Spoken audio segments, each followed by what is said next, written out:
शुक्लांबरधरं विष्णुं शशिवर्णं चतुर्भुजं प्रसन्नवदनं ध्याये सर्वविघ्नोपशान्तये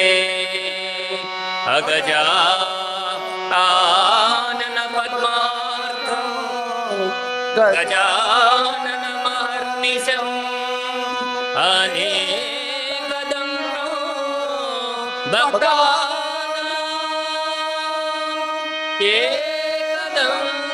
एकदन्तमुपास्महे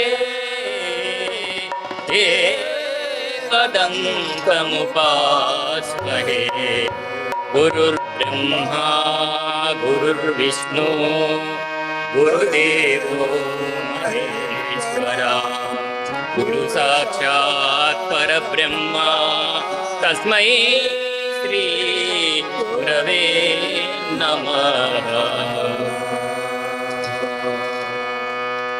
పలికెడిది సాయి కథయట పలికించు విభుండు సాయినాథుడట నే పలికిన భవహరమగునట పలికెదా వేరుండుగాదా పలుకగనేలా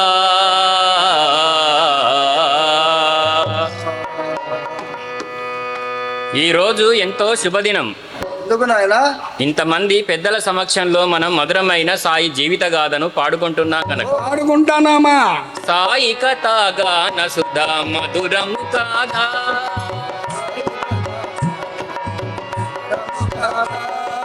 సాయి కథగాన సుధా మధురం కాదా సాయి కథగాన సుధా మధురం కాదా సాయి చరితం రసభరితము రసభరితము చరితము రసభరితము చరితము రసభరితము మకరందము కాదా సాయి కథగాన సుధా మధురము కాదా సాయి కథగాన సుధా సాయి కథగాన సుధా మధురము కాదా సాయి బాబా గీత సుధా మధురం మధురం సాయి బాబా గీత సుధా మధురం మధురం ఆనందం సాయి బాబా గీత సుధా మధురం మధురం ఆనందం సాయి బాబా గీత సుధా మధురం మధురం ఆనందం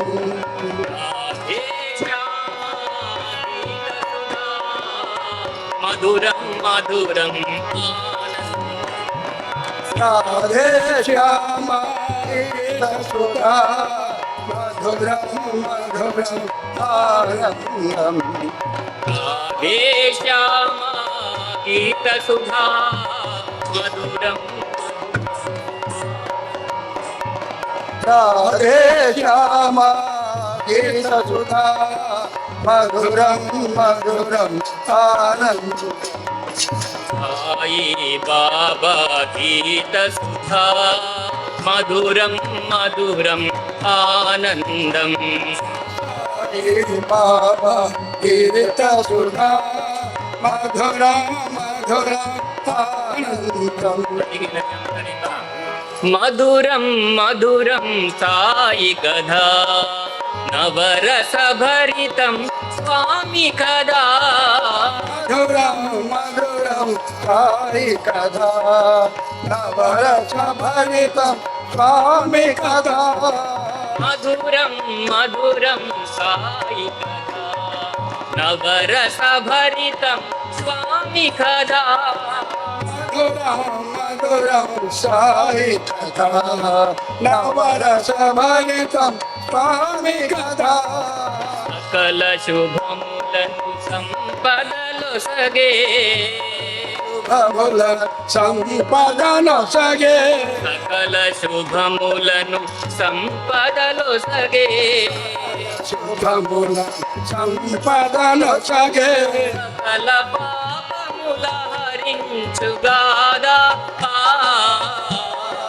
మధురం మధురం సాయి కథ నవరస భరితం స్వామి కథ మధురం మధురం సాయి కథా నవరస భరితం స్వామి కథా మధురం మధురం సాయి కథ నవరస భరితం స్వామి కథ మధురం మధురం సాయి కథా మధురం సాయి కథ ఈ రోజు ఎంతో శుభదినమయ్యా. ఎందుకయ్యా ఎందుకంటే ఇంతమంది పెద్దల సమక్షంలో మనం మధురమైన సాయి జీవిత గాథను పాడుకుంటున్నాం గనుక సోందు దేనికి ఇగో చెప్పు మనవాడు ఏమంటాడు తెలుసా ఏమన్నాడు ఏమన్నాడు ఈరోజు చాలా శుభదినంట. మధురమైన సాయి సత్యసాయి ఆ. జీవిత చరిత్రను ఆహా, బుర్రకథ రూపంలో పాడుకుంటున్నాం అంటున్నాం. పాడుకుంటున్నామా అంటే డబ్బులు కట్టుకో. అంటే ఆ. నాకు ఒకటి గుర్తొచ్చింది. ఏంది నాయన ఎందుకంటే చెప్పు నాయన ఇవాళ రేపు ఈ బడికి పోయే బుడ్డ పిల్లలు ఉన్నారు చూస్తావా? ఉన్నారు ఉన్నారు ఆ బుడ్డ పిల్లలు చదువుకోనండి రా నాయన అంటే అంటే చదువును ఆ. పైసలు పెట్టి కొంటుండ్రు. అయ్యా అర్థమైందా? అయ్యా పుణ్యానికి చదువు ఎవరు చెప్తారయ్యా ఆహా. ఎవరు చెప్తారు ఇగో పైసలు ఇస్తే చెప్తారు. ఇగో ఆ, సరిగదుడు ఆ.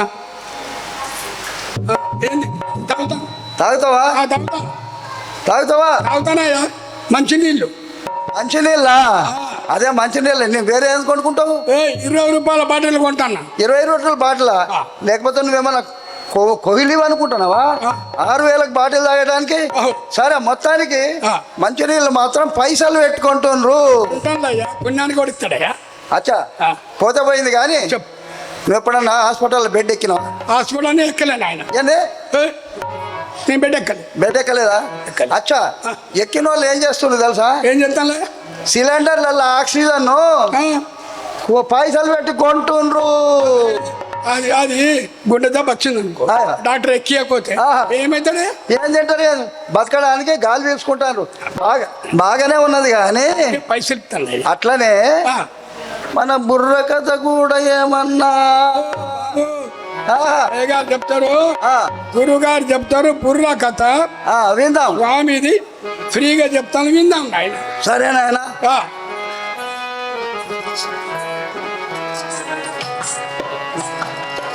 నాయనలారా, మీకు వచ్చిన సందేహం సరైందే నాయన. చెప్పు నాయన ఎందుకంటే ఎందుకంటే ప్రతిదీ ఈ రోజుల్లో ఆ, ఈ సమాజంలో డబ్బు లేనిదే ఏ పని సాగడం లేదు. కాదు నాయన మనిషితో మనిషి మాట్లాడాలంటే డబ్బులు కావాలి. కావాలి మరి మరి చిన్న విషయమైన మంచినీళ్లు కావాలన్నా డబ్బులు పెట్టే కొనాలి. కొనాలి కదా మరి అదే విధంగా పీల్చుకునేటువంటి గాలి, ఆ, పంచభూతాలైనటువంటి గాలి, నీరు, వాయువు ఇలాంటివన్నీ కూడా భగవంతుడు మనందరికీ ఆ, ఉచితంగానే అందిస్తున్నా అందిస్తున్నా. మనుషుల దౌర్భాగ్యం వల్ల వాటిని డబ్బులు పెట్టి కొనుక్కొని ఆ, మనం వాటిని వాడుకునే పరిస్థితి వచ్చింది. అవును నాయన మనం ఉదాహరణ తీసుకున్నట్లయితే అయితే మనకి ఏదో తప్పిదారి మన ఆసుపత్రి పాలైనాం అనుకోండి, అనుకోండి మనం బెడ్ మీద ఐసీయూలో ఉంటాం. ఉంటాం. ఐసీయూలో ఉంటే ప్రాణవాయువు కావాలని డాక్టర్లు ఏం చేస్తారంటే ఏం చేస్తారా మనకు అవసరం లేకపోయినా ఆక్సిజన్ సిలిండర్ వేలాది రూపాయలు మన కోసం ఖర్చు పెట్టి ఇవ్వమని ఓ వాళ్ళు ఆక్సిజన్ మనకు అందిస్తుంటారు. ఆ, మరి అది వాయువే కదా నాయన, అది గాలే కదా. గాలి నాయన అదే విధంగా మరొకటి, ఆ, మరి తాగేటువంటి నీరు, మీరు మరి వర్షాధారం ద్వారా భగవంతుడు మనకు నీటిని ఉచితంగా అందిస్తున్నాడు. అందిస్తున్నా మరి కానీ మరి నీరు ఎక్కడి నుంచి వస్తుంది మనకి? పై నుంచి నాయన వర్షం ద్వారా నదుల్లో నుంచి సముద్రాల్లో సముద్రాల నుంచి నదుల్లో అధికంగా చెరువులు ఆ, ఇలాంటి వాటిలో నీరు చేరుతుంది కదా. జలచక్రం అంటారు దాన్ని. ఆ నీరు మనం చేయబట్టే కలుషితం అవుతుంది. అవును నాయన. మరి ఆ కలుషితమైనటువంటి నీటిని మళ్ళీ మనం తాగలేక మళ్ళీ వాటర్ ప్లాంట్ లో మినరల్ వాటర్ ద్వారా డబ్బులు చెల్లించి కొనుక్కుంటున్నాం. అదే విధంగా విద్య నాయన, విద్య పూర్వకాలంలో మరి అది సరస్వతి నిలయాలుగా ఉండేది. అంటే ఏంటి లక్ష్మీ నిలయాలా? ఇప్పుడున్నటువంటిది లక్ష్మీ నిలయాలుగా మారిపోయినాయి. పూర్వకాలంలో సనాతన సాంప్రదాయం ప్రకారం ఒక గురువు గారు ఉన్నట్లయితే మరి ఆ గురువు గారికి శుశ్రూతలు చేసి సేవలు చేసి మరి ఆ గురువు గారి ఇంట్లో కట్టెలు కొట్టి వంట చేసి అన్ని చేసి గురువు గారి కృపకు పాత్రలైతేనే మనకు ఆ రోజుల్లో విద్య దొరికేది. ఈ రోజుల్లో జేబులో డబ్బులు పారేస్తున్నాం, విద్య వస్తుందని అనుకుంటున్నాం, కానీ మంచి మర్యాద పోతున్నాయి నాయన. కాబట్టి మనం చెప్పుకునేటువంటి బుర్రకథ మాత్రం మరి మనని మనం తరింప చేసుకోవడానికి, భక్తులందరినీ తరింప చేయడానికి మనం డబ్బులతో ప్రమేయం లేకుండా ఉచితంగా చెబుతున్నాం. ఓహో, అరే సొందు చాలా మంచి విషయం చెప్పిండు. ఏంటిదాన్ని తెలుసా? బుర్రకథ ఎందుకు చెప్పుకున్నాము? ఎందుకు చెప్తాను అంటే ఎందుకంటే చెప్పాడు కదా ఇప్పుడే, మనము తరింపడానికి, వినే వాళ్ళు కూడా తరించడానికి. ఇక చాలు, ఇది బుర్రకథ ఇంటే రైట్. అయ్యా బుర్రకథ మొదలు పెట్టి ఆయన వినరా భారత వీర కుమార సాయిగా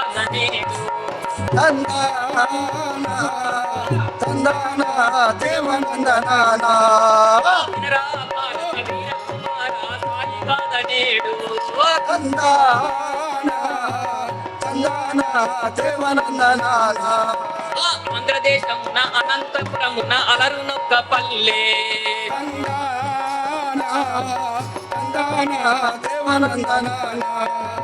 ఆంధ్రదేశమున అనంతపురమున అలరునొక్క పల్లె,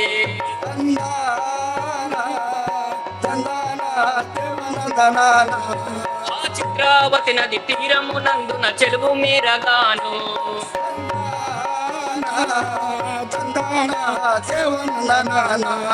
ఆ చిత్రావతి నది తీరమునందున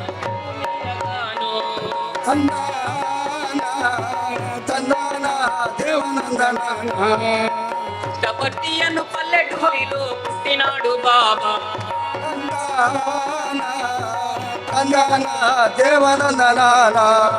పుట్టపర్తియను పల్లెటూరిలో పుట్టినాడు బాబా,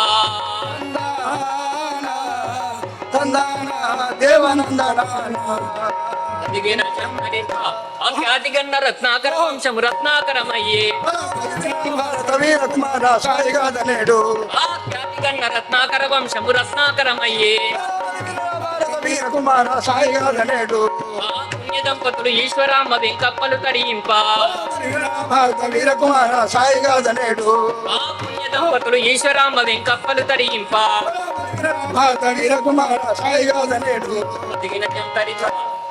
పుడమి సమస్తము పులకరింపగా,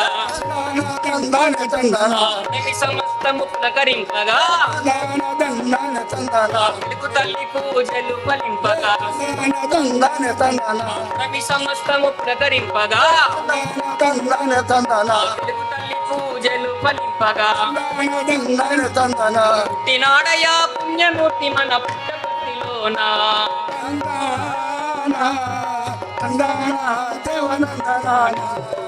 పుట్టినాడయా పుణ్యమూర్తి మన పుట్టపర్తిలోన,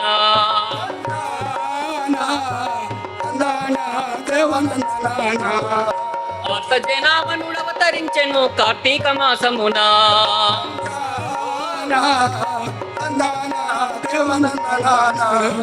రక్షకుడే వెలిసెను భూమిపై అక్షయ వర్షమున,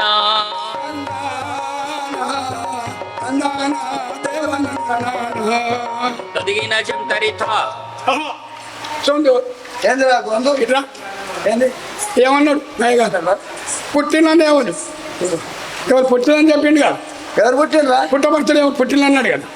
బాబారా, భగవాన్ శ్రీ సత్యసాయి బాబా సర్వదేవతాధీశ్వర్ భగవాన్ శ్రీ సత్యసాయి బాబా వారు పుట్టినట పుట్టిల్లా బాబా చూడండి ఇట్లా నేను పుట్టినరా, నువ్వు నేను పుట్టినరా పూర్తి చేయండి. పుట్టిందా ఏంది అంటున్నా నేను పుట్టినరోజు ఆ, నా జన్మదినం గురించి ఆ, పేపర్లో ఆ. బ్రహ్మాండంగా రాశారా ఏంది ఏంది ఏంది ఆ, నువ్వు పుట్టినరోజు ఆ, పత్రికలలో ఆ, పెద్ద పెద్ద అక్షరాలతోని ఆ, నీ జన్మదినం గురించి రాసిండ్రా రాశా ఆ? ఇంకేముందండి మీకుంది నాయన ఇంకా ఉన్నదా ఉన్నాను నాయన చెప్పు, చెప్పు. చెప్తాను నేను 4 దేశాల్లో ఆహా 4 రాజులు నలుగురు రాజులు ఆ, అబ్బో బాటిల్ తన్నారు మామూలు కాదు బకెట్ తన్నారు ఆహా ఆ, బకెట్లు తనేనా బకెట్ తన్నాడు ఈ బకెట్లు తనడం ఏంది ఆయన బకెట్ తనబెట్టి ఏం తెలుసా ఏది పోయారు ఆయన ఏది పైకి పోయినా కలకత్తా పోయినా బొంబాయి పోయినా ఢిల్లీ పోయినా ఏడి పోయినా అదే నాయన పరలోకానికి వెళ్ళారు నాయన అరే అరే, అరే, అరే. ఈ మధ్యన ఆ, టిక్కెట్లు లేకుండా పైసలు లేకుండా పంపిస్తున్నావు నువ్వు నాయన ఆ. నేను దేవున్నా నాయన ఏంద్రా వాళ్ళ టైం వచ్చింది ఆ. వాళ్ళకి పోయింది ఓహో టైం వచ్చింది కాబట్టి పోయినంటావు పిలిచారు దేవుడు ఇంకా ఏమైనా ఉందా ఉందా ఇంకా ఉంది నాయన ఉందా అమ్మో నువ్వు మామూలు కాదు నువ్వు దండాలిరా బాబు చెప్పు 7 దేశాల్లో ఏయ్, 7 దేశాల్లో అమ్మో ఒక్కటి కాదు 2 కాదు ఆ. 7 దేశాలలో ఏం జరిగినాయి 7 దేశాల ఆ, భూకంపాలు వచ్చాయి భూకంపాల అబ్బా సునామీ వచ్చింది ఓహో ఇంకా వరద బాధలు వచ్చి ఆ, గదడాలాడించి ఓరే నాయనో ఎంత పుణ్యాత్ముడిరా నాయన నువ్వు అది కూడా ఈ ప్రపంచంలో నీలాంటి పుణ్యాత్ముడు లేరు నాయను నీ దండం పెడతా ఆ. నీ జన్మదినానికి నువ్వు బాబా వారి జన్మదినానికి సంబంధం లేదురా నాయన ఆ, అంటే మనవాడి సందేహం ఏంటంటే నా జన్మదినం రోజున ప్రపంచంలో 4 రాజులు ఆ. పరలోకానికి వెళ్ళిపోయారు. వెళ్ళిపోయారు. ప్రపంచంలో 7 దేశాల్లో భూకంపాలు, సునామీలు, కరువు కాటకాలు ఇలాంటి ఉపద్రవాలు వచ్చి ఆ. అల్లాడిపోయారు. అవును నాయన ఇదేదో పెద్ద గొప్ప విషయం ఆ. అని మనవాడు చెప్తున్నాడు చాలా సంతోషంగా. ఆ. కానీ ఇది గొప్ప విషయం కాదు నాయన. ఏంది నాయన? ఇది సరి అయినటువంటి ఒక శుభదినం కాదు. ఆ, కానీ స్వామి కారణ జన్ముడు అవును. ధర్మ సంస్థాపనార్థమై ఆ. ఈ లోకంలో ఆ. మరి స్వామి ప్రతిసారి ఆ, ఈ యొక్క లోకంలో ఉద్భవిస్తుంటాడు నాయన. ఆహా. అలాంటిదే స్వామి ఆ. అవతార స్వరూపుడు కాబట్టి భగవాన్ శ్రీ సత్యసాయి బాబా వారి జన్మదినం రోజున ఇలాంటి ఉపద్రవాలు ఏమీ జరగలేదు. వాతావరణం ప్రశాంతంగా ఉంది. అప్పుడు ఎలా ఉందయ్యా పరిస్థితి అంటే ఆ 9 నెలలే నిండెరా బంగారు కలలే పండెరా 9 నెలలే నిండెరా బంగారు కలలే పండెరా చందమామలా మెరిసేను అందరి మనసులు మురిసేను తమ్ముడా, మేలువలా నాయదాదానా. చందమామలా మెరిసేను అందరి మనసులు మురిసేను అలాంటి బై తమ్ముడా మేలువలానే దాదానా. అడిగిన జంకరించ ఆ, అందరిలాంటి అందాల బాబు మన సత్యసాయి బాబా గారు అనుకున్నారు. ఆ, అందరిలాంటి అందాల బాబు అనుకున్నారు. మరి స్వామికి ఏం పేరు పెట్టుకున్నారు? పేరు పెట్టుకున్నా సత్యనారాయణ రాజు అని పేరు పెట్టుకున్నారు. పేరు పెట్టారు. మరైతే పువ్వు పుట్టగానే పరిమళిస్తుంది కదా. అవునా, ఇస్తుంది మరి నాయనా. బాబా భూమికి వస్తానని ముందుగానే తెలిసింది కాబోలు. కాబోలు ఆదిశేషుడు అవనికి దిగి వచ్చి వచ్చి, పొత్తిగుడ్డల్లో పడుకున్నాడు. ఓ, హాయిగా పవలించాడు బాబు. ఓ, నారాయణుడు శేషసాయి కదా నాయన. చేసేస్తాను. సోందు ఏందిరా నాకు గుర్తొచ్చింది. ఏందది ఇదంతా సోద్యంగా ఉంది. ఎందుకు నాయన ఆ, పిల్లవాడికి పాము పాము కాటు వల్ల ఆ, పాము వల్ల ఏమీ అంటలేదన్నమాట. ఏం- జరగలేదన్నమాట కాదురా ఉన్నమాటనే జరగదు కూడా నాయన ఏమీ హాని జరగలేదు నాయన. చెప్పు నాయన. మరి స్వామి గానలోలుడు. ఓ, ఈ గానలోలుడు ఆ, దీనపాలుడు అవతరించబోతున్నట్లు ఎలా తెలిసిందో మరి. ఆహా. అర్ధరాత్రి వేళ తంబూరాలు మృదంగాలు తమంతట తామే మేల్కొని శృతిలయలు కలుపుకున్నాయంట. అరే ఓ, సొందు సోందు చెప్పు. ఇగో మనవడు ఏమంటాడు తెలుసా ఏమంటాను? అర్ధరాత్రి అంట అర్ధరాత్రి. మృదంగాలట అవును ఆ? అవును వాయిద్యాలు మొత్తము మొత్తం. ఎవ్వరు మ్రోగించకుండానే ఆ, వాటి అంతటా అవే మ్రోగినాయి అంటారా అవే మోగి ఆశ్చర్యంగా ఉంది కదా విచిత్రంగా. ఆనందదాయకంగా ఉంది కదా విచిత్రంగా ఉంది. అయితే వేసుకో ఒక పాట వేసుకో నాయన. బాలబుగ్గల బాలకృష్ణుడై లీలలెన్నో చేసే ఆ బాలబుగ్గల బాలకృష్ణుడై లీలలెన్నో చేసే ఆ బాలబాలమున కుసుమ బొట్టును హేళగ ధరించే భారత వీర కుమార సాయిగాదనేడు ఆ పాలపాదమున కుంకుమ బొట్టును హేలగ ధరించే వినరా భారత వీర కుమార సాయిగాదనేడు ఆ పుస్తకాలకు గజ్జెలు కట్టి కల్లునాడుచును వినరా భారత వీర కుమార సాయిగాదనేడు కలచాలనమున కలైనున్నట్టి కలకండలను మధుర ఫలాలను ప్రసాదమంటూ పంచిపెట్టినాడు సాయిగాదనేడు ఆ కరచాలనమున కలైనున్నట్టి కలకండలను మధుర ఫలాలను ప్రసాదమంటూ పంచిపెట్టినాడు వీర కుమార సాయిగాదనేడు అదిగిన చెప్తడిక ఈ విధంగా స్వామి జన్మించి మరి పుట్టినప్పుడు అనేక లీలల్ని ప్రదర్శిస్తున్నాడు స్వామి. మరి స్వామి జన్మించిన రోజున మరి ఈశ్వరామ్మ వారి ఇంట్లో ఎంతో ఆనందంతో మరి ఈశ్వరామ్మ వారు మన స్వామికి ఈ విధంగా లాలి పాడుతున్నారయ్యా. జో జో జో జో జో జో జో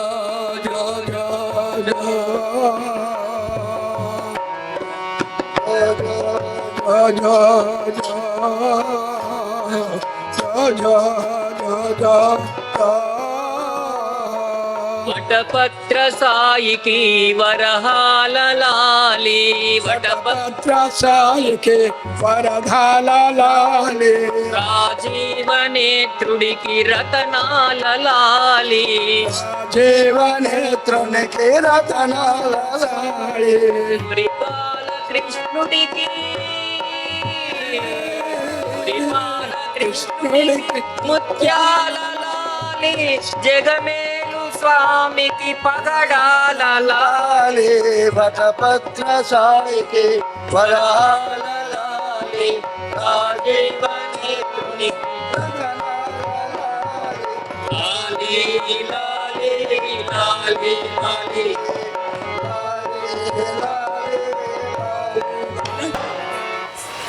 ఈ విధంగా అయ్యా మరి మన ఈశ్వరమ్మ గారింట్లో స్వామి జన్మించారు. అయ్యా వాళ్ళంతా ఎంతో ఆనందంగా స్వామిని మధురమైన అయ్యా గీతాలతో ఆహా లాలి పాట పాడుతా ఉంటే అంటున్నారు. అక్కడ స్వామి నిద్రపోవాలి కానీ ఈ నిద్రపోతే మరొక అద్భుతమైనటువంటి ఒక ఆధ్యాత్మిక గీతాన్ని స్వామి జన్మదినం సందర్భంగా భక్తులు ఈ విధంగా పాడుకుంటున్నారు. ఎలాగైనా ఆనంద ఆనంద మంగళ గావో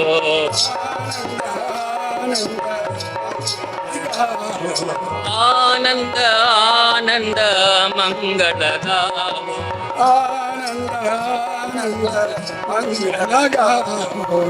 వీణా వేణు మృదంగ బజావో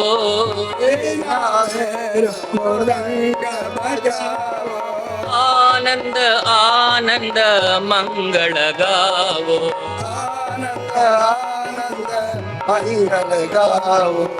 మానవ మాధవ హరినారాయణ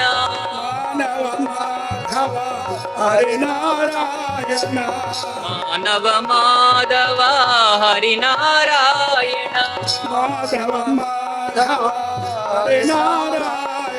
సాయి జన్మదిన ధూము మచావో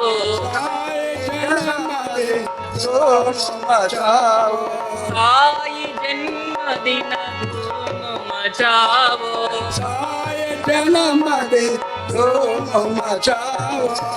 మధుర మధుర సంగీత సునావో సంగీత ఆనంద ఆనంద మంగళ గావో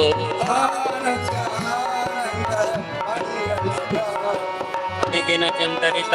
అంతేకాదు నాయన ఇంకా స్వామి బంగారం లాగా ఉన్నాడు కాబట్టి ఆ పర్తివాసులంతా ఎలా కొనియాడుతున్నారు ఆర్తితో భజన కీర్తన చేస్తున్నాడంటే మన బంగారు పర్తి బాబా బంగారు పర్తి బాబా బంగారు పర్తి బాబా బంగారు పర్తి బాబా శృంగారవదన సాయి శృంగారవదన సాయి అతి సుందర వదన సాయి మరి స్వామి ఆ. పంతులు గారిని గౌరవిస్తూ సో అదే మనమైతే ఎవరైనా బల్లపైన నిలబడంటే నేను ఎందుకు నిలబడాలని అంటాం, అంటాం. నేను ఎందుకు నిలబడాలి బల్లపైన అంటాం. అవును.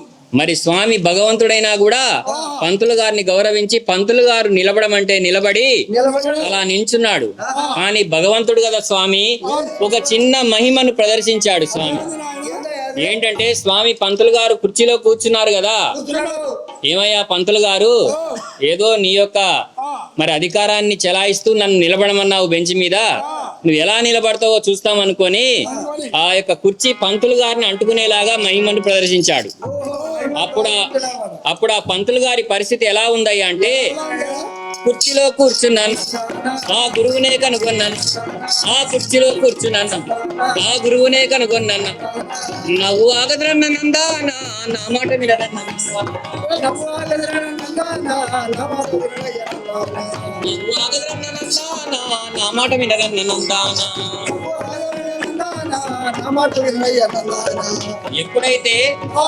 ఎప్పుడైతే పంతులు గారు కుర్చీలో కూర్చున్నారో తర్వాత పీరియడ్ అయిపోయింది.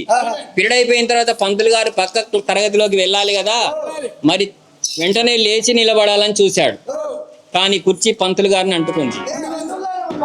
అప్పుడు పంతులు గారి పరిస్థితి ఎలా ఉందయ్యా అంటే, ఒంటి కంటను కూర్చుని, ఆ తుంటి కంటను కూర్చుని, అయ్యో ఒంటి కంటను కూర్చుని, ఆ తుంటి కంటను కూర్చుని, ఒంటి కంటను కూర్చుని అందా,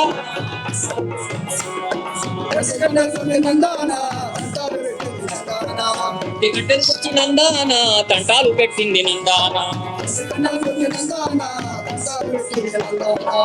ఇదంతా దూరం నుంచి ఒక పంతులు గారు, మహబూబ్ ఖాన్ అనే పంతులు గారు చూస్తున్నారు.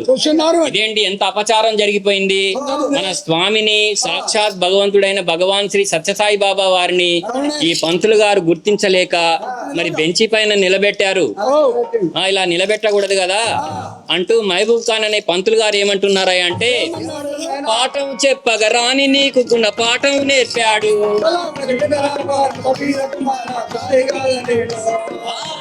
చెప్పగా రాని నీకు గుణ పాఠం నేర్పాడు, ఆ గుణ పాఠం నేర్పిన బాలుడే గురు పీఠం ఎక్కాడు, గుణ పాఠం నేర్పిన బాలుడే గురు పీఠం ఎక్కాడు, ఆ పల్లదింపు మా బాబును నీకు ప్రమాదం మొదలకు, ఆ కళ్ళ కాదిది కలలో వెలసిన కమలనయనుడయ్యా, ఆ కళ్ళ కాదిది కలలో వెలసిన కమలనయనుడయ్యా,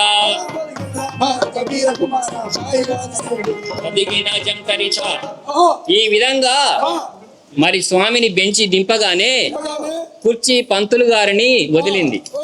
ఈ విధంగా కమలాపురంలో వదిన గారి వద్ద మన స్వామి చదువు 2 ఏళ్ళు సాగింది బాల్యంలో. తర్వాత మరి స్వామి అన్నగారు శేషమరాజు గారికి ఉరవకొండలో ఉద్యోగం దొరికింది. ఉరవకొండలో ఉద్యోగం దొరకగా మన స్వామి అన్నగారు శేషమరాజు గారు మన స్వామిని తీసుకెళ్లి ఉరవకొండలో 8వ తరగతిలో చేర్పించారు. ఈ విధంగా స్వామి బాల్య దశలో చదువు కొనసాగుతూ ఉంది. కాలం గడిచిపోతూ ఉంది. స్వామి బడికి వెళ్తున్నారు, చదువుకుంటున్నారు, ఇంటికి వస్తున్నారు. కానీ ఒక మధ్యలో స్వామి ఒక మహిమను ప్రదర్శించారు. ఎందుకంటే అప్పటి నుంచే స్వామి మహిమల ద్వారా మెల్లమెల్లగా తన లోపల ఉన్నటువంటి ఒక దివ్యత్వాన్ని భక్తులకు ప్రదర్శిస్తూ భగవత్ సాక్షాత్కారాన్ని కలగజేయడానికి ప్రయత్నాలు చేస్తున్నారు అన్నట్లు. మరి స్వామి ఏం చేశారు, ఆ యొక్క ఉరవకొండలో ఉన్నప్పుడు ఒక మహిమ చేశారు. చాలు చాలు తెర చాటులెందుకని బాలుడు తలపోసే బలాబలి, చాలు చాలు తెర చాటులెందుకని బాలుడు తలపోసే, తేలు తేలని గావు కేక పెట్టి,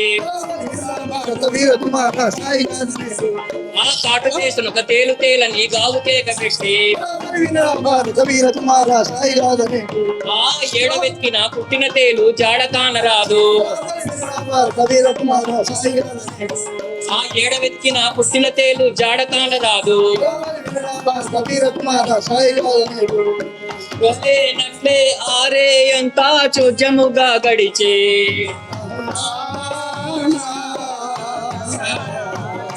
అయ్యో తందాన దేవనందన లేనట్లే ఆరే అంతా చోద్యముగా గడిచే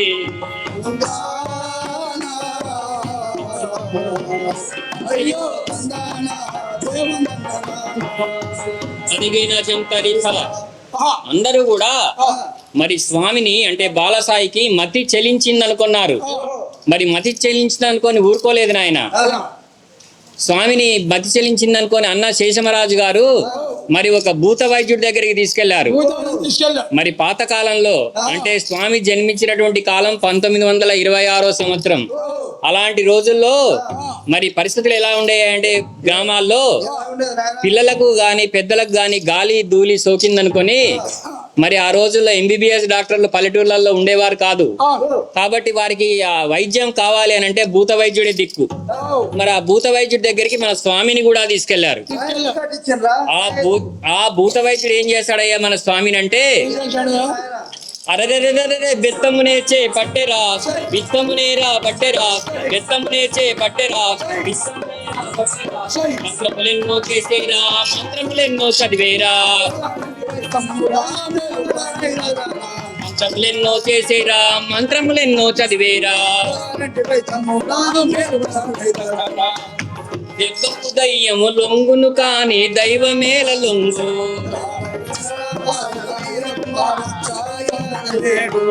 ఆ దెబ్బకు దయ్యము లొంగును కాని దైవమేల లొంగు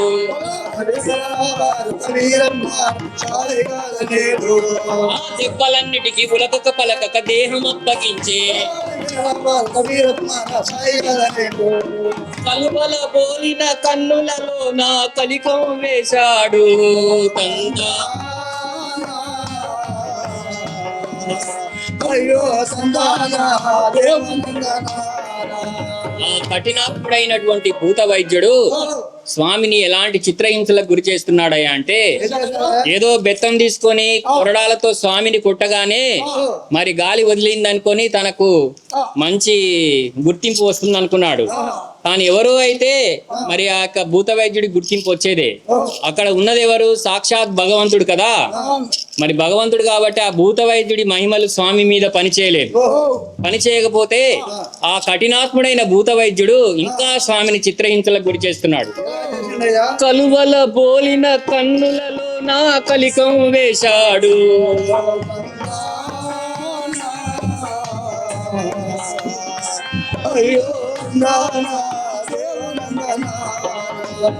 కనికలలాగా కన్నులు మారిన కదలలేదు బాబు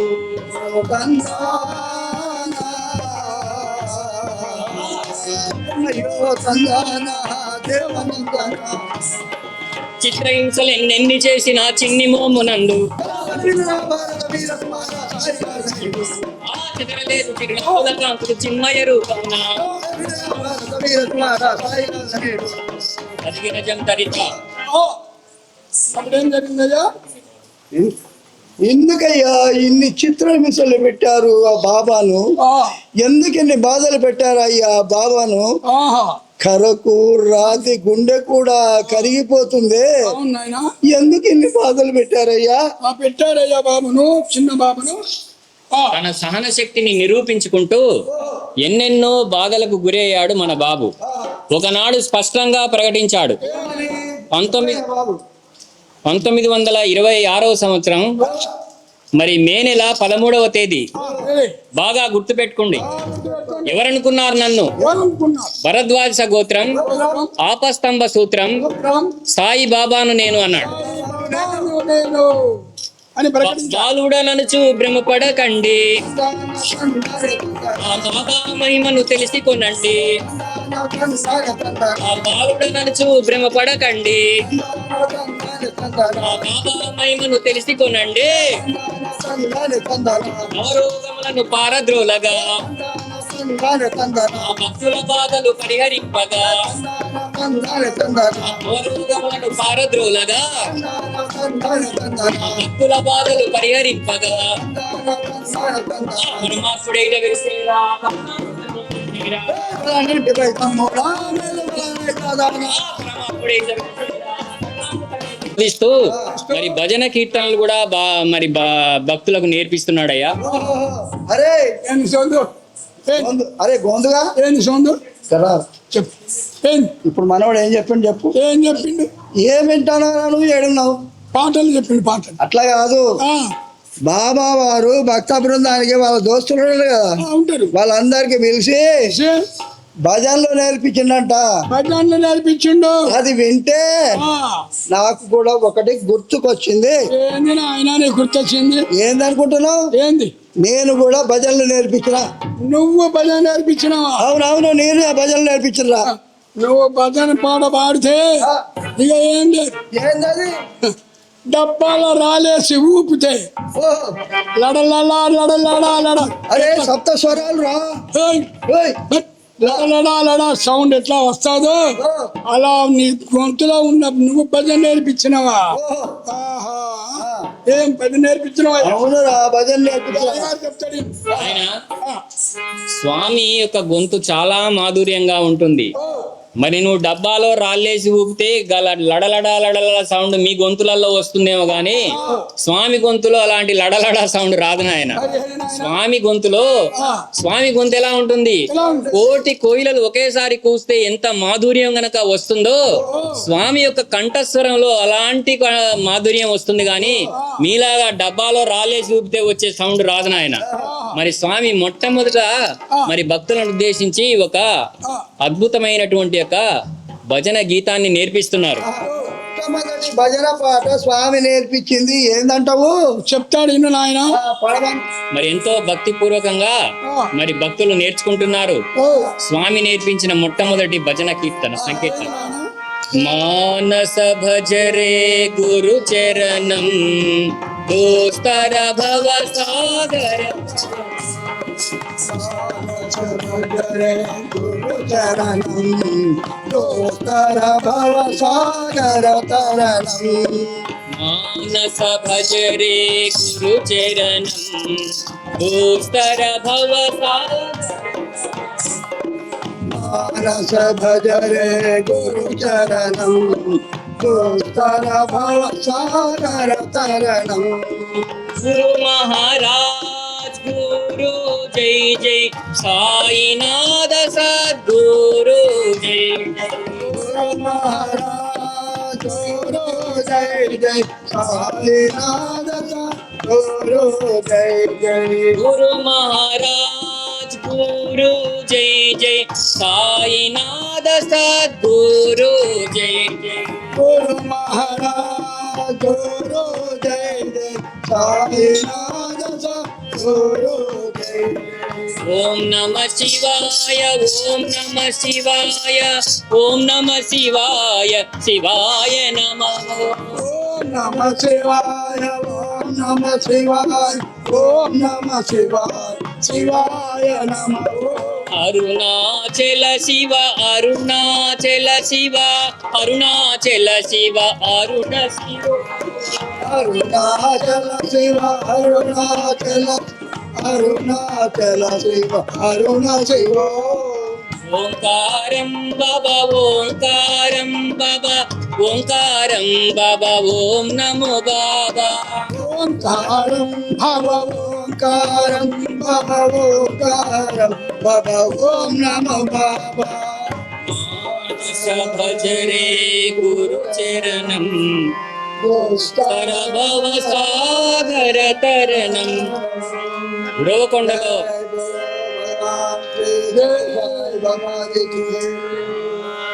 నాయనలారా ఉరవకొండలో స్వామి ఉన్నప్పుడు ఆ ఉరవకొండలోనే జట్కా బండిని నడుపుకునే ఒక జట్కా సాహిబ్ గారు మరి స్వామి సన్నిధికి వచ్చారు. ఎందుకు వచ్చారంటే జట్కా సాహిబ్ గారికి ఒక జట్కా బండి ఉండేది. ఆ జట్కా బండిని నడుపుకుంటుంటే అతడికి కిరాయిల ద్వారా జీవనాధారం వెళ్ళేది. వెళ్ళండి. అలాంటి ఆ జట్కా బండికి ఉన్నటువంటి గుర్రం ఒకసారి తప్పిపోయింది. తప్పిపోయింది. తప్పిపోతే మరి ఆ యొక్క జట్కా సాహెబ్ గారు ఉరవకొండ పరిసర ప్రాంతాల్లో 10 కిలోమీటర్ల వరకు వెళ్ళి వెళ్ళి మరి ఆ గుర్రాన్ని వెతుకుతున్నప్పటికీ కూడా ఫలితం లేదు.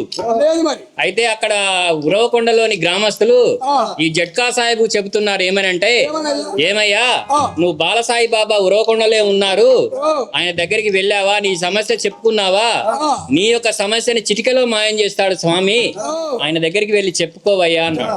అన్నారు. అప్పుడు ఆ జట్కా సాహెబ్ అన్నారు, అలాగే నాయన ఎన్నో ప్రయత్నాలు చేశా, నా గుర్రం దొరకలేదు, మరి స్వామికి అయితే చెప్పుకుంటానన్నాడు. అలా స్వామి దగ్గరికి వెళ్ళాడు ఆ జట్కా సాహెబ్. ఏమని చెప్తున్నాడు ఆ స్వామి కంటే, ఏమన్నాడు? నీకో సలాము బాబా, వాహ్వా, వాహ్వా. అలైకుం సలాము బాబా, వాహ్వా, వాహ్వా. నీకో సలాము బాబా, వాలేకుం సలాం బాబా, నీకో సలాము బాబా, వాలేకుం సలాం బాబా, तेरा गुलाम मेरा जान बचाओ तेरा, तेरा गुलाम मेरा जान बचाओ तेरा, నీకో సలాము బాబా.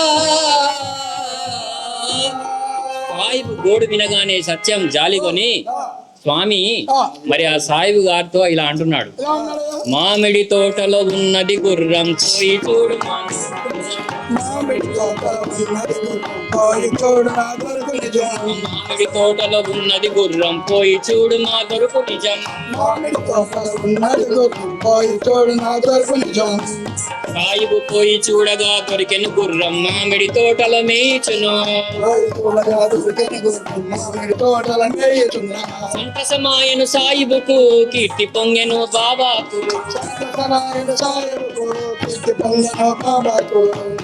నా ప్రాకేను సత్యం దైవమే అని, కాచేను సత్యం దైవమే అని. ఊరున ప్రాకేను సత్యం దైవమే అని, కాచేను సత్యం దైవమే అని. ఏ నోటన విన్నా మన సత్యం శివం, మన సత్యం శివం సుందరం, మన సత్యం శివం సుందరం, మన సత్యం శివం సుందరం, మన సత్యం శివం సుందరం, మన సత్యం శివం సుందరం. ఇది నిజం కలిస. ఈ విధంగా ఉరవకొండలో ఉన్నప్పుడు స్వామి అనేక మహిమలు చూపిస్తూ చూస్తూ మరి భక్తులను ప్రసన్నం చేస్తుండటంతో స్వామి కీర్తి నలు దిశలా వ్యాపించింది. పంపించండి మరి. ఇలా కాలం గడుస్తుంది. ఉంది. భక్తులందరూ ఎంతో సంతోషంగా భక్తి పారవశ్యంతో ఓలలాడుతున్నారు ఉరవకొండలో. ఆహా. కానీ అన్న శేషమరాజు గారికి మాత్రం ఆ. ఒక రవ్వంత చింత హృదయంలో ఉంది. ఏం? ఎందుకంటే మనవాడు ఏంటి చిత్ర విచిత్రంగా ప్రవర్తిస్తున్నారు, తనలోనే తాను నవ్వుకుంటున్నారు, గాలిలో చేతులు ఊపుతున్నారు, మరి మనశ్శాంతిగా ఉండట్లేదు మన స్వామి. మన స్వామిని రక్షించుకోవాలి, మనశ్శాంతి కలగజేయాలని ఏం చేశారు? కర్ణాటక రాష్ట్రంలో ఉన్న హంపి విరూపాక్ష దేవాలయానికి అన్న శేషమరాజు గారు మన బాలసాయిని తీసుకెళ్లారు. హంపి విపక్ష దేవులను తీసుకెళ్లారు. అవునయ్య. ఆహా. అప్పుడేం మరి చేశారు?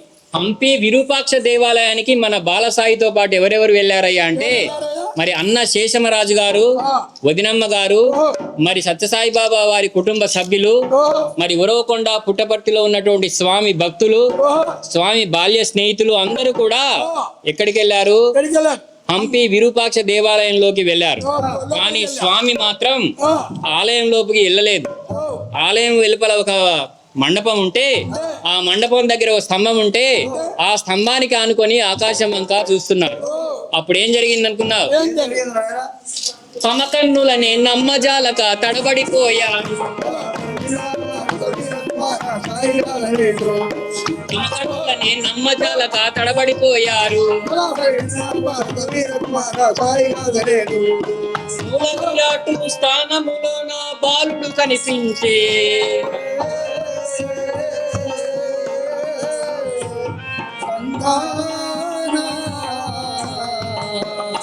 అయ్యో తందానా దేవనందనానా, మూల మూల విరాట్ స్థానములో నా బాలుడు కనిపించే.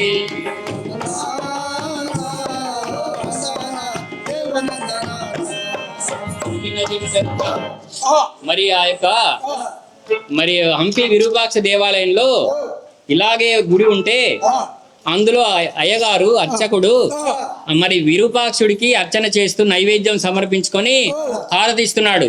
హారతి ఇచ్చేసి మరి తెర తీసేసి మరి భక్తులు కూడా వెనుక మరి ఉంటారు కదా విరూపాక్షుని దర్శించుకోవాలని, వారికి హారతి చూపిస్తున్నాడు. చూపిస్తే దర్శనం ఇచ్చిండా? విరూపాక్షుడి దర్శనం కోసం అందరూ చేతులు జోడించి మరి విరూపాక్షాలయంలో మరి సాష్టాంగపడి స్వామికి దండం పెడుతున్నారు. కానీ అప్పుడు భక్తులకి విరూపాక్షుడు కనిపించలేదు. ఆ మూల విరాట్ స్థానం లోపల భగవాన్ శ్రీ సత్యసాయి బాబా వారు దర్శనమిచ్చారు. ఈ విధంగా స్వామి దర్శనమిచ్చారు. అయితే ఎప్పుడైతే ఈ విధంగా స్వామి దర్శనమిచ్చారో మరి స్వామికి అప్పుడు 14 సంవత్సరాలు. ఈ 14 సంవత్సరాల బాబు 14 భువనాలను పాలించే సాయి ప్రభు అయిపోయి 1940వ సంవత్సరం అక్టోబర్ 20వ తేదీన స్వామి ఇలా అంటున్నారు. 1940 సంవత్సరం రా. 40 అక్టోబర్ 20వ తారీఖు. మరి ఇది ఏంటిదంటారు? అవతార ప్రకటన అంట. బజార్లకు పోతాను పోమని చెప్తా. అవతార ప్రకటన దినోత్సవం. స్వామి ఆ రోజు అవతార ప్రకటన చేశారు. ఏదో చిన్ననాడు మహిమలు ప్రదర్శిస్తున్నాడు. మరి 14 ఏళ్ల సమయంలో ఆ ప్రాయంలోనే స్వామి భక్తులకు అవతార ప్రకటన చేసి చూపెట్టారు. ఏ విధంగా? నాకు మీకు సంబంధం నేటితో సడలిపోయేనయ్యా, నాకు సంబంధం నేటితో సడలిపోయేనయ్యా, భక్త బృందమే నా వారలు మరి వారి వాడ నేను, ఆ భక్త బృందమే నా ఆహారం వారి మనస్సుల నాదు విహారం.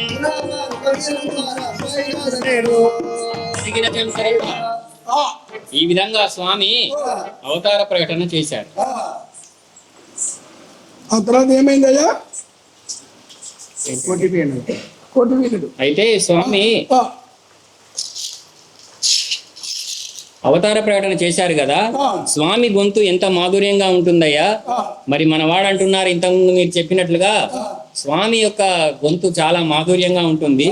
స్వామి గొంతు ఎలా ఉంటుందో, స్వామి ఏ విధంగా తన యొక్క మహిమలను ప్రదర్శిస్తూ ఎలా కీర్తనలు పాడుతున్నారో మనం చెప్పుకుందాం. కోటి వీణలే జుంకరించురా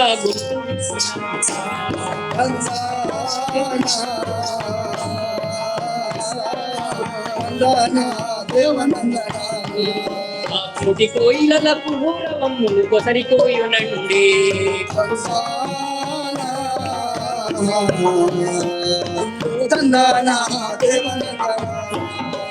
అదిగిన జంతరిత బాబా ఉపన్యాసం ఒక్కసారి వింటే ఎవరికైనా మరపు రాదు. స్వామి ఉపన్యాసం వింటుంటే ప్రతి భక్తుడు అనుకుంటారు స్వామి మన గురించే చెప్తున్నారు ఆ ఉపన్యాసంలో అనుకుంటారు.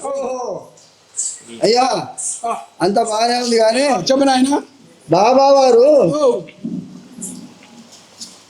ఉంగరాలు సృష్టిస్తున్నాడు కదా. ఉంగరాలు ఇచ్చిండు. గొలుసులు సృష్టిస్తున్నాడు కదా. గొలుసులు చూసి ఇచ్చాడు. అరే విభూతి సృష్టిస్తున్నాడు కదా. ఇచ్చిండు అయ్యా. ఇట్లాంటి ఏం చెప్పండి స్వామి. చెప్తా ఇందాం. అవన్నీ చెప్పకే నాయన, తప్పకుండా చెప్తాను. కానీ స్వామి ఏం చెబుతున్నారంటే, స్వామి భక్తులకు నేను చూపించే మహిమలు భక్తులను రక్షించడానికి వారిని ఆనందింప చేయడానికి మాత్రమే చేస్తాను, కానీ ఏదో ప్రదర్శించడానికి ఆ మహిమలు చేసినందువల్ల నా కీర్తి పెరగడానికి నేనేమో చేస్తున్నానని భ్రమపడొద్దు మీరు. కేవలం భక్తులను రక్షించడానికి, భక్తులు కోరితే వాళ్ళని ఆనందింప చేయడానికి మాత్రమే నేను మహిమలు చేస్తానని చెబుతున్నాడు. స్వామి అన్నీ చమత్కారాలు. అంటే స్వామి మహిమ చేస్తే చమత్కారంగా చేస్తాడు రా, తర్వాత సాక్షాత్కారం ఇస్తాడు. అయితే మరి స్వామి ఇవన్నీ మన కోసమే చేస్తున్నాడు. మరి స్వామి మన కోసం చేస్తున్నా గానీ మనం స్వామి కోసం ఏం చూస్తున్నామని ఏ భక్తుడు ప్రశ్నించుకోవడం లేదు. కాబట్టి మరి స్వామికి రుణం తీర్చుకోవాలంటే మనం కొన్ని చేయవలసిన పనులు ఉన్నాయి. ఏంటంటే స్వామి ఏం చెప్తున్నారంటే, చాలా మంది చెబుతారు కోటి, ఒక్కటి కూడా ఆచరించరు. ఎన్నో మాటలు చెప్తారు, అందులో ఒకటి కూడా చేసి చూపించరంటారు. కానీ స్వామి అలాంటి వాడు కాదు. స్వామిది వజ్ర సంకల్పం. స్వామి ముందు చేసిన తర్వాతనే చెబుతాడు, చేయక ముందు చెప్పడు. అలాగే మనం కథ ప్రారంభంలో మనం చెప్పుకున్నాం, ప్రతిదీ వ్యాపారం అయిపోయిందని. మరి పుట్టపర్తి ప్రశాంతి నిలయంలో వ్యాపారం అయినటువంటి విషయం ఒక్కటి కూడా లేదు. కేజీ నుండి పీజీ వరకు, అంటే పిహెచ్డి వరకు స్వామి పేదలకు ఉచితంగా విద్యను అందిస్తున్నాడు. అదే విధంగా డబ్బు తీసుకోడు. ఏ పైసలు లేదా, ఫ్రీ ఫ్రీ పుక్కట పుక్కటను తప్పు చాలా మరి ఉచితంగా రా. ఉచితంగా ఇంకా స్వామి ఇంకా ఏం చెప్తున్నారంటే, ఇంకా మంచినీటి సదుపాయాన్ని కలిగిస్తున్నారు. అనంతపురం జిల్లా అది రాయలసీమ ప్రాంతం. రాయలసీమ ప్రాంతంలో కొన్ని దశాబ్దాలుగా కరువు కాటకాలు మరియు మంచినీటి ఎద్దడి ఉండేది. మరి స్వామి అనంతపురంలో విలసిల్లుతున్నటువంటి కాలంలో కోట్లాది రూపాయలు స్వామి ఖర్చు చేసి సాయి గంగను ప్రసరింపచేసి ప్రతి ఒక్క గ్రామంలో, అనంతపురం జిల్లా మరి అదే విధంగా రాయలసీమ ప్రాంతంలోని గ్రామాల్లో మంచినీటి ఎద్దడి తీర్చాడు. కేవలం అనంతపురం జిల్లానే కాదు నాయన, మరి తమిళనాడు రాష్ట్రం మద్రాసు నగరంలో కూడా సాయి గంగను ప్రసరింపజేసి మంచినీటి సమస్య తీర్చాడు. ఇంకా ఒక మహత్ కార్యాన్ని స్వామి చేశాడు. మరి పేదలకు, మనలాంటి బీదలకి ఏదైనా సీరియస్ మరి ప్రాణ సంకటమైనటువంటి యొక్క జబ్బు చేస్తే మనం కార్పొరేట్ వైద్యానికి వెళ్ళి లక్షలాది రూపాయలు చెల్లించుకోలేమని స్వామి గ్రహించి ప్రశాంతి నిలయానికి దగ్గరలో 100 కోట్ల రూపాయలు ఖర్చు పెట్టి 100 ఎకరాల్లో శ్రీ సత్యసాయి సూపర్ స్పెషాలిటీ ఆసుపత్రిని నిర్మించి పేదలకు ఉచితంగా వైద్యాన్ని అందజేస్తున్నారు స్వామి. ఎన్ని మన కోసం చేస్తున్న స్వామి రుణము మనము ఏ మాదిరిగా తీర్చుకుంటాం? అందరూ ఎవరు చూసినా బాబాని ఏం చేస్తున్నారు అని ప్రశ్నిస్తున్నారే గాని స్వామి గురించి, బాబా గురించి మనము ఏమైనా చేసినామా అని ఒక్కరైనా ప్రశ్నించుకుంటున్నారు. లేదు నాయన, నేను ఈ విధంగా స్వామి అనేక రకాలైన సేవా కార్యక్రమాలను కొనసాగిస్తున్నారు. స్వామి యొక్క సేవా కార్యక్రమాలని మనం ఆచరించడం ద్వారా మనం స్వామి యొక్క బాటలో నడిచిన వాళ్ళం అవుతాం. ఈ రోజు నుంచి మనం స్వామి కార్యకలాపాల్లో పాల్గొంటామని ప్రమాణం చేస్తూ మనకి అవకాశం ఇచ్చిన స్వామికి సాష్టాంగ నమస్కారం చేస్తూ, మరి బాల వికాస్ పునరుద్ధరణ కూడా స్వామి కంకణం కట్టుకున్నారు. బాల వికాస్ పిల్లలకు సత్య, ధర్మ, శాంతి, ప్రేమ, అహింసలు అనేటువంటి యొక్క మానవతా విలువలను చిన్ననాటి నుండి బోధించాలని స్వామి చెప్పారు. ఈ విధమైనటువంటి స్వామి కార్యక్రమాల్లో మనం పాల్గొంటూ స్వామి యొక్క బాటలో పయనిస్తే అదే మనం స్వామికి తీర్చవలసినటువంటి యొక్క కార్యం. నాకు గుర్తొచ్చింది ఏందని నేనేమన్నాడు, బాల వికాస్ అంటే అవును, బాల వికాస్ అంటే మీసాలు ఉండాలి వాళ్ళ అట్లా నాకు మరేమి మీసాలు గడ్డాలు ఉన్న వాళ్ళంతా సేవలు చేసుకోవాలి పోయి. మరి బాల వికాస్ అంటే అగో కూర్చున్న చూసినా ఇంతకు ముందు బుడ్డ పిల్లలు నడుచున్నా బడికి పోయే బుడ్డ పిల్లలకు నీతి కథలు, పద్యాలు, శ్లోకాలు అట్లాంటివి అని సంస్కారవంతమైనవి మానవతా విలువలతో కూడుకున్నవి అక్కడ బోధిస్తారా నాయన. బాల వికాస్ లో చెప్తారన్నమాట. ఇదే బాల వికాసు. ఈ విధంగా మనం స్వామి యొక్క ఆధ్యాత్మిక కార్యక్రమాల్లో పాల్గొంటామని మనం ఈ రోజు నుంచి మనం అనుకొని ప్రమాణం చేస్తూ మనం ఈ కార్యక్రమాన్ని ముగిస్తూ స్వామి కృతజ్ఞతాపూర్వకంగా నమస్కరించుదాం. జై సాయిరామ్. జయ జయ మంగళ సాయి నమో జయ జయ జయ మంగళ సాయి నమో జయ శివశక్తీశ్వర సాయి నమో శ్రీశైలేశ్వర సాయి నమో శివశక్తీశ్వర సాయి నమో శ్రీశైలేశ్వర సాయి నమో. జై సాయిరామ్. జై బోలో భగవాన్ శ్రీ శ్రీ శ్రీ సత్య సాయి బాబా జీ కి జై. సాయిరామ్. స్వామి యొక్క సత్యసాయి విజయం బుర్రకథని మాది డోర్నకల్ సేవా సమితి, మాది మొట్టమొదట వరంగల్ జిల్లాలో ఉండేది, తర్వాత ఖమ్మం జిల్లాకు మారింది. అయితే మేము సత్యసాయి బుర్రకథని మరి మాకు భానుమూర్తి సార్ అనే గురువుగారు ఉండేవారు. వారు మాకు నేర్పించి మాకు శిక్షణ ఇచ్చి బుర్రకథ మీరు చెప్పాలి, పుట్టపర్తిలోకి వెళ్ళి చెప్పండి, మీరు అక్కడ మనం కార్యక్రమం చేద్దామని. మరి పుట్టపర్తిలో మరి బాల వికాస్ కాన్వకేషన్ జరిగినప్పుడు మేము వెళ్ళేసి మరి అక్కడ మేము పుట్టపర్తిలో కూడా స్వామి సన్నిధిలో చెప్పడం జరిగింది. అప్పుడు మరి డోర్నకల్ నుంచి పుట్టపర్తిలో స్వామి బుర్రకథ చెప్పినటువంటి మొట్టమొదటి ఒక జట్టుగా మా బుర్రకథ జట్టు ఉండేది. నా పేరు బిఆర్ వెంకటరమణ. మరి నేను సత్యసాయి విజయం బుర్రకథలో కథకుడుగా చెబుతున్నాను. అది ఎప్పుడంటే సుమారు 1986. అప్పటి నుంచి ఇప్పటిదాకా ఈ కార్యక్రమాలు మేము కొనసాగిస్తున్నాం. ఈ యొక్క బుర్రకథను కూడా గురు పౌర్ణిమ రోజు చెప్పాలని మేము అనుకున్నాం.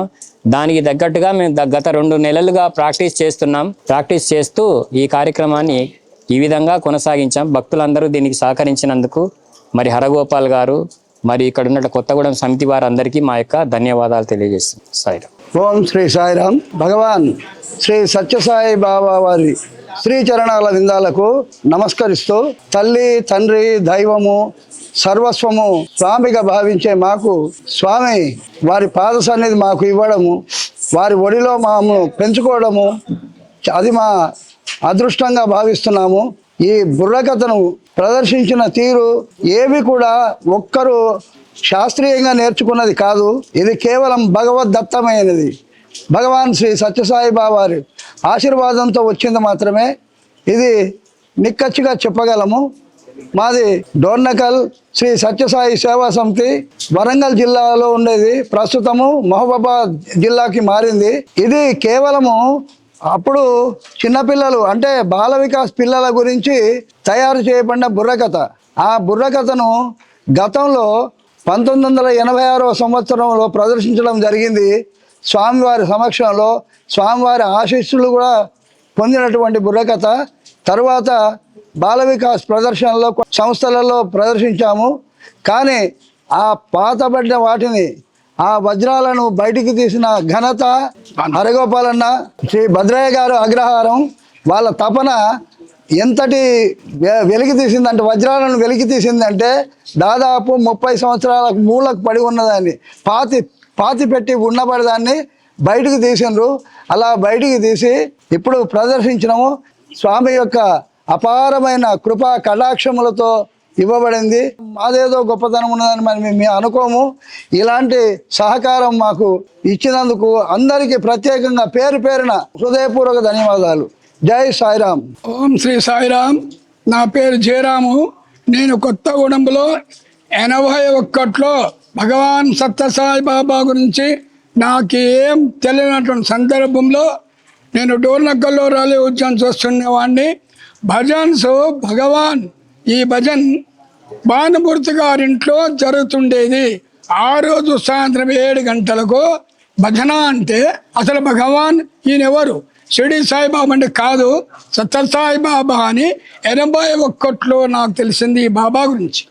ఈ బాబా గురించి చెప్పిన వారు ఎవరంటే ఇప్పుడు నా పక్కన ఉన్నటువంటి మా గురువు గారు అయినటువంటి మా వెంకటేశ్వర గారు వెళ్తూ ఆగితే, బాబు ఇది ఏంటంటే ఇది సత్యసాయిబాబా భజన్ అన్నారు.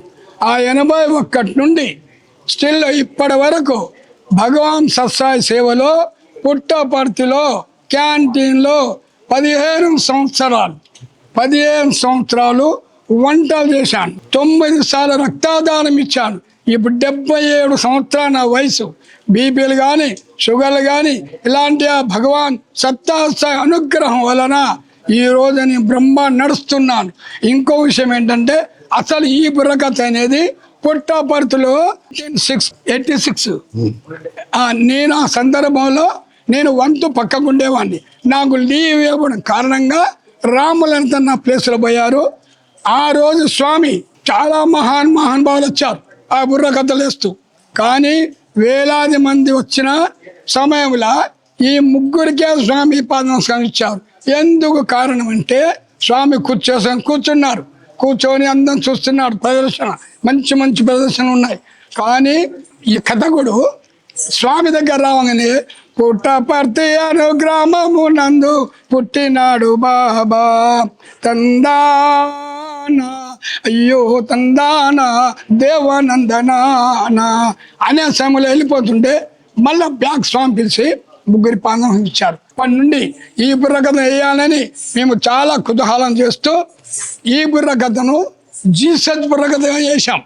ఎక్కడ సత్సాయి బాబా రామారావు మందిరంలో జీసస్ బుర్రకథ. ఆ బుర్రకథ చాలా హైలైట్ అయిపోయింది. ఆ నెక్స్ట్ మళ్ళీ ఇన్ని సంవత్సరాల తర్వాత మళ్ళీ ఈరోజు ఈ బుర్రకథ కార్యక్రమాన్ని మా హరిగోపాల్ గారి పుణ్యము, హుసేన్ గారి పుణ్యము ఫోటోగ్రాఫరు, మరి భద్రయ్య గారు హార్మోనిస్టు, మరి చాయ్ గారు డోలకిస్టు, వాళ్ళ యొక్క అనుగ్రహం వలన ఈరోజు ఈ యొక్క గుడిలో ఈ యొక్క గుడి 50 సంవత్సరాలు భగవాన్ సత్యసాయి బాబా గారు ఈ గుడిలోనే భజన్ ప్రారంభించారు. ఈ గుడిలోనే ఈరోజు గురు పని రోజు బుర్రకథ చెప్పాలన్న కోరిక ఈ బుర్రకథ బ్రహ్మాండంగా జరిగిందని నేను అనుకుంటున్నాను. సత్యసాయి బాబా గారికి నమస్కారం. మన ఈ బుర్రకథ ప్రాక్టీస్ చేయటానికి మన హుసేను నా దగ్గరకు వచ్చి కొత్తగూడెంలో బుర్రకథ చెప్పేవాళ్ళు ఉన్నారు, సత్యబాబా చరిత్ర అని చెప్పాడు. దానికి నేను హార్మోనియం సహకారం ఇస్తానని చెప్పాను. వారు చాలా బాధలకు గురి అయి కూడా ఇంత దూరం నుంచి వచ్చి నేర్చుకొని అక్కడ వంతలు లేకపోతే వంతలు సూర్యాపేట అవకడకు వెళ్ళి కూడా తెచ్చాము 80 కిలోమీటర్లు. మరియు సితారు హుసేన్ గారు తెచ్చారు. దాన్ని తీసుకొచ్చి పాలిష్ వేపించి మా శిష్యుడు చారి గారు డోలకు కొడతాడంటే డోలకు కొట్టడానికి పిలిపించాం. ఆ అబ్బాయి కూడా వచ్చి సహకరించి అతను ఒక రేత్రి ఒక 5 సార్లు ప్రాక్టీస్ చేశారు. మళ్ళా ఒక 5 రోజులు ప్రాక్టీస్ చేశారు. కొత్తగా ఇదే ఫస్ట్ సారి. మేము కూడా మాకు చేతనైన సహాయం చేసి మన బుర్రకథను దిగ్విజయం చేయాలని కొత్తగూడెం వరకు వచ్చాము. ఈ సాయిబాబా గారి అనుగ్రహం వల్ల మాకు దివ్య ఆశీస్సులు ఉండాలని కోరుచు ముగిస్తున్నాం. ఓం శ్రీ సాయిరామ్. మాది అగ్రహారం, కూసుమంచి మండలం, ఖమ్మం జిల్లా. మా గురువు గారు అగ్రహారం భద్రయ్య గారండి. బుర్రకథ చేయాలని కుతూహలంతో హుస్సేన్ గారు నాకు కాల్ చేశారు. డోలకు వాయించాలండి, మీరు రావాలని అన్నారు. సరేనండి, వెళ్ళాం. స్టార్టింగ్ ఫస్ట్ ట్రయల్లో కొద్దిగా ప్రాబ్లమ్స్ ఉన్నాయి, గురుగారు సరి చేశారు. మీ ముందు ప్రదర్శన ఇచ్చారు. కావున తప్పులున్నా కరెక్ట్ చేసినా పెద్ద మనసు చేసుకుని అందరూ క్షమించి ముందుకు తీసుకెళ్లాలని కోరుకుంటూ ఓం శ్రీ సాయిరామ్. ఖమ్మం జిల్లా యొక్క బుర్రకథని 30 years బ్యాక్ స్వామి యొక్క ప్రశాంతి నిలయంలో ఈ రోజు వేసిన మహానుభావులు వేశారని ఒక 5 నెలల కింద చెప్పారు నాకు. అయితే ఏముంది ప్రూఫ్, మీకు ఏమైనా ఫోటోలు ఉన్నాయా వీడియోలు అని మన వాళ్ళని అడగడం జరిగితే ఏం లేవన్నా వేసాము, ఏదో అప్పుడు మాకు ఏది లేదు అని చెప్పేసి అంటే దానికి సంబంధించి ఏమైనా ఉందని అడిగాను. ఆ రోజు అడిగితే ఒక స్క్రిప్ట్ గుర్తుందా అంటే ఒక పాతది కాగితం సగం చెదలు తిన్నది అని చెప్పేసి బ్రదర్ చెప్పారు. చెప్పిన తర్వాత దీనికి ఆ కాగితాన్ని సగం చెదలు తినుంది, అది డోర్నకల్లో దొరికింది. అది దొరికిన తర్వాత దాని స్క్రిప్ట్ మళ్ళీ రీమోడలింగ్ చేసి మళ్ళీ కొన్ని అడ్జస్ట్మెంట్ చేసి వాళ్ళంతా ఎంతో కష్టపడ్డారు. ఈ బుర్రకథ స్వామి ఇంత చక్కటి అవకాశం ఇచ్చినందుకు స్వామికి కృతజ్ఞతలు. జై సాయిరామ్.